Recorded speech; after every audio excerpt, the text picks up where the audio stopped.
একদিন দুনিয়ার লোভ শেষ হয়ে যাবে।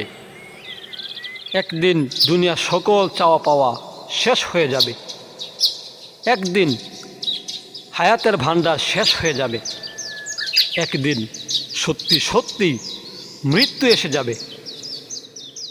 একদিন এই দুনিয়া ধ্বংস হয়ে যাবে। দুনিয়া হলো আখেরাতের বাজার, তাই সময় থাকতেই আখেরাতের বাজার করে নিন, কারণ সময় চলে গেলে আর ফিরে পাওয়া যায় না। নিজের কবরের জবাব নিজেকেই একদিন দিতে হবে।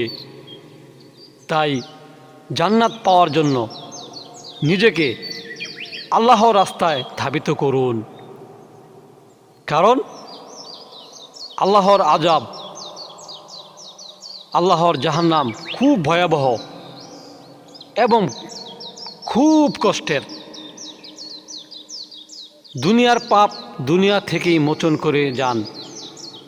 পরের সম্পদ এবং পরের হক দুনিয়া থেকেই পরিশোধ করে যান, আর না হয় পরকালে মহান আল্লাহর কঠিন শাস্তির সম্মুখে নিজেকে দাঁড়াতে হবে।